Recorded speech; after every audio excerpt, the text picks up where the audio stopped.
हमारे शरीर में, हमारी आत्मा में, हमारे चित्त में और हमारी व्यवहारिकता में ऐसा कोई क्षण, ऐसा कोई पल, ऐसी कोई घड़ी नहीं जाती जिस समय पर शिव हमारे करीब में नहीं रहता। आज भगवान श्री जगन्नाथ जी की रथ यात्रा है और जगन्नाथ स्वामी की रथ यात्रा ये हमको प्रेरणा देती है कि भगवान अपने भक्तों के लिए अपना मंदिर छोड़कर बाहर निकलकर उनका दुख हरने के लिए आ जाते हैं। और वो विश्वास, वो भरोसा, वो दृढ़ता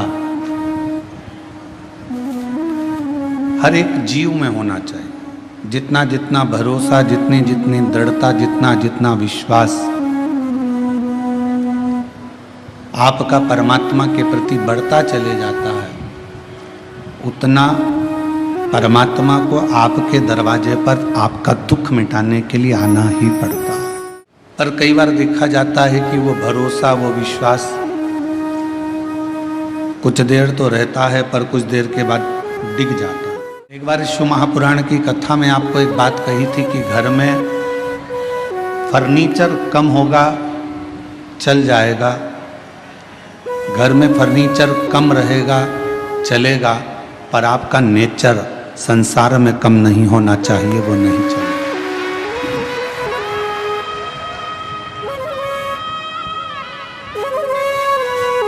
थोड़ा सोफा सेट कम होगा, चलेगा, डिनर सेट कम होगा, चलेगा, हाफ सेट कम होगा, चलेगा,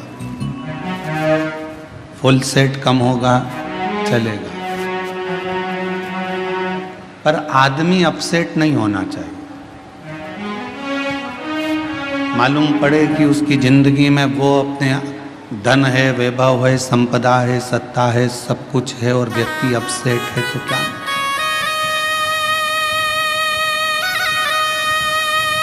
क्या करोगे उस धन का, उस दौलत का, इस संपदा का, उस सत्ता का कि जिसमें व्यक्ति का माइंड ही सेट नहीं? मन को अपसेट मत होने दो। जब जब मन थोड़ा सा भी डोले, जब जब मन थोड़ा सा भी विचलित हो, ये मन थोड़ा सा भी इधर उधर जाए, इस मन को शिव तक लेकर चलो। और जब ये मन शंकर तक पहुंच जाएगा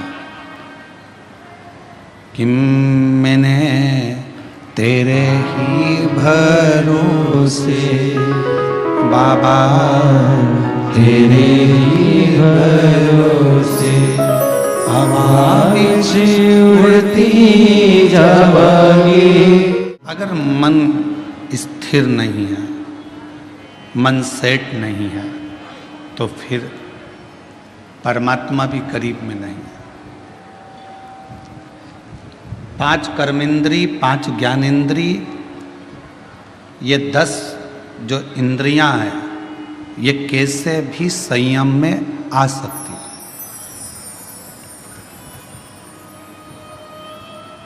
5 कर्मेंद्री को भी संयम में लिया जा सकता है, 5 ज्ञानेंद्री को भी संयम में लिया जा सकता है।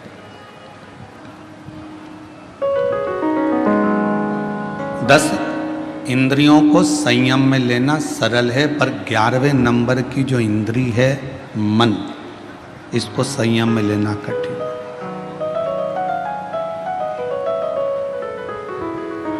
ये 11वें नंबर की जो इंद्री है, ये संयम में नहीं रह पाती। इतनी विचलित, अब इतनी दूर दूर से आए हो, मोटरसाइकिल वाला मोटरसाइकिल चला रहा होगा, पति गाड़ी चला रहा होगा, तुम पीछे बैठी होगी, हमारा जीजा गाड़ी चला रहा होगा, जीजी पीछे बैठी होगी, तो कंधे पर हाथ रखकर बोल रही होगी धीरे चलाओ, कीचड़ हो रहा है।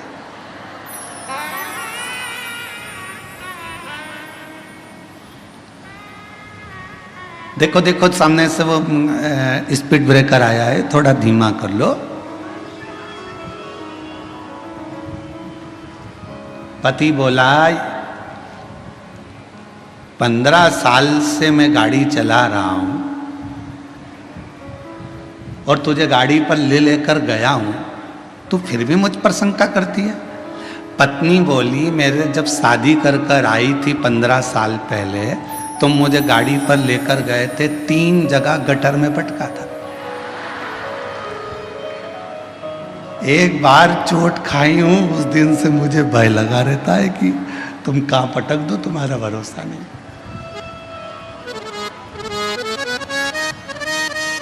अरे वो तो तू नई नई आई थी ना, तो तेरे को बिठा के प्रैक्टिस कर रहा।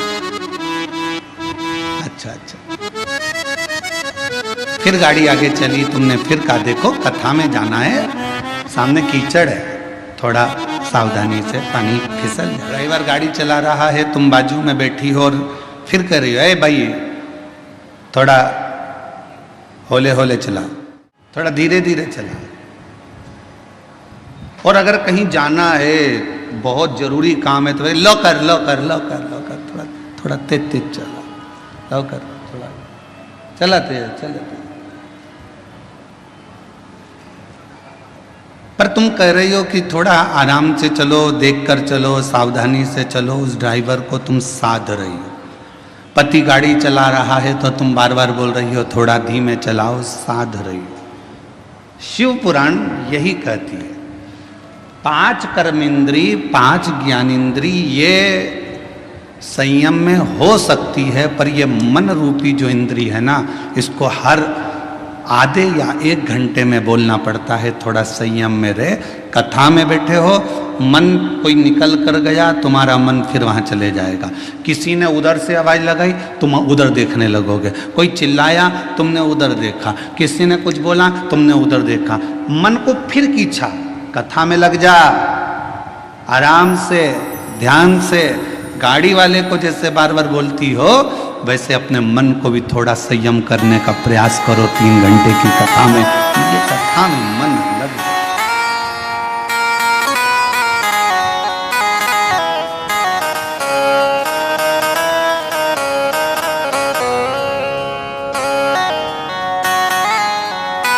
ये चित्त परमात्मा के चरणों में लगा रहे।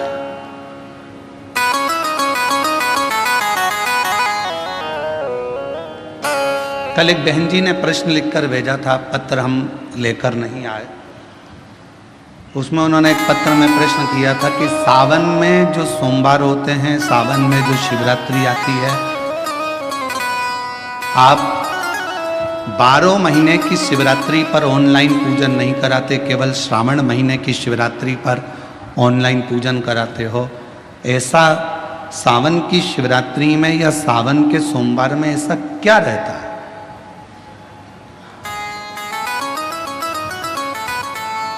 श्रावण की शिवरात्रि में, श्रावण के सोमवार में इतना महत्व क्या रहता है कि आप 12 महीने शिवरात्रि पर ऑनलाइन पूजन नहीं कराते, पर सावन के महीने की शिवरात्रि आई कि आप ऑनलाइन पूजन कराते और पूरा विश्व, देश, भारत देश ही नहीं, पूरे विश्व में, विदेशों में भी लोग ऑनलाइन पूजन करते।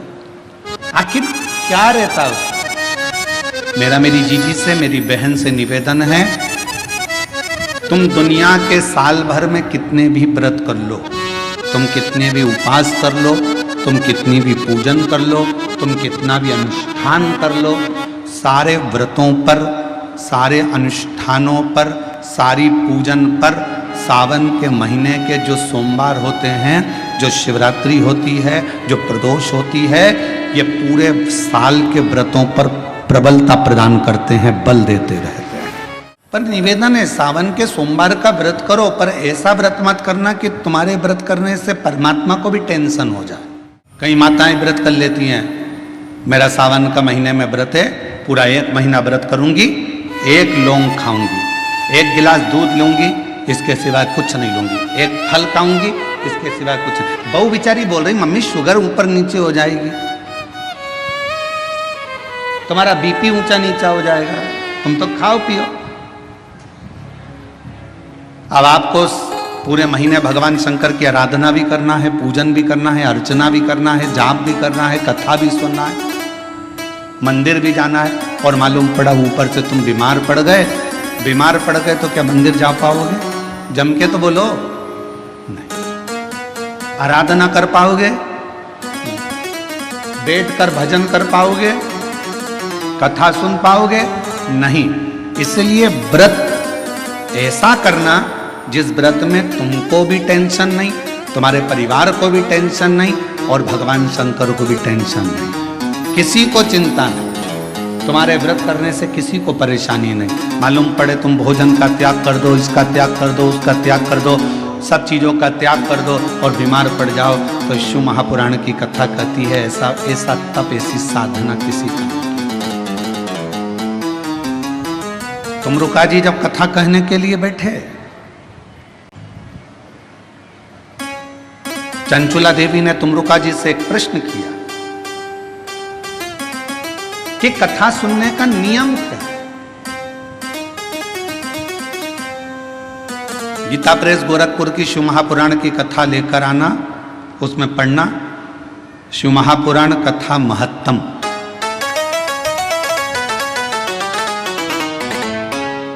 कथा को सुनने का नियम क्या है, यह भागवत में भी पूछा गया। परीक्षित ने सुखदेव जी महाराज से पूछा था कथा सुनने का नियम क्या है। शिव पुराण में चंचुला देवी तुमरुका जी से पूछ रही हैं कि कथा सुनने का नियम क्या है। क्या नियम है कथा सुनने का? तो कहा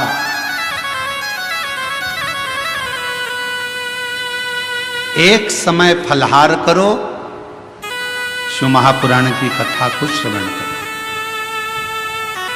भागवत कथा को सुनो। इतना ना बने, एक समय फलहार करो, दूसरे समय भोजन करो, पर शिव महापुराण की कथा को जरूर सुनो। और इतने में भी काम ना चले तो शिव महापुराण की कथा में तुमरुका जी ने चंचुला देवी से कहा दोनों समय भोजन करो, पर शिव महापुराण की कथा जम के बोलो, सुनो नहीं, जरूर सुनो।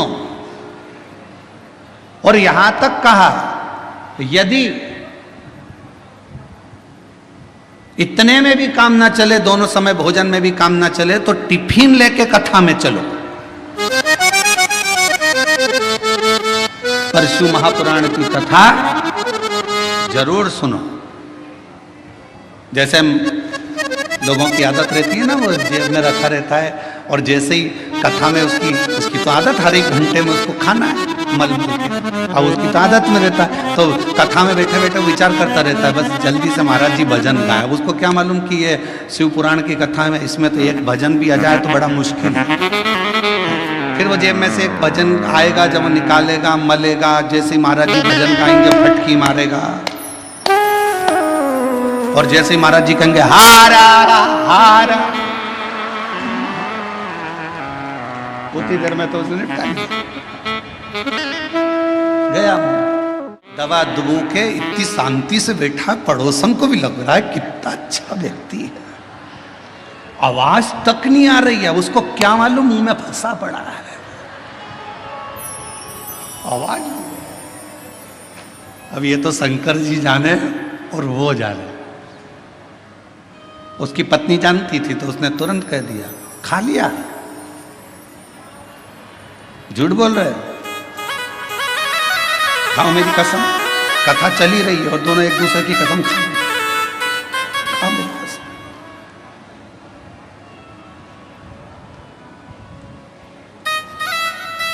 चित्त ना मन को स्थिर रखिए शिव तत्व की ओर, शंकर जी की ओर। और ये 10 इंद्रियां को संयम करना सरल है, पर 11वें नंबर की जो इंद्री है मन, इसको संयम करना है। इसको संयम करना बहुत कठिन। ये मन बड़ा चंचल है, कैसे तेरा भजन करूं, जितना इसे समझाऊं तो नहीं।